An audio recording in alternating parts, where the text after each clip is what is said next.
जंगल में रह जयाम आदिवासी जंगल रखवाला रे।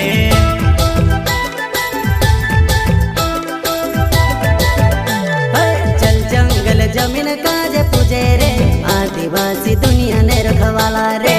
बाप देव खतरी काज पूजे रे आदिवासी सबसे निराला रे।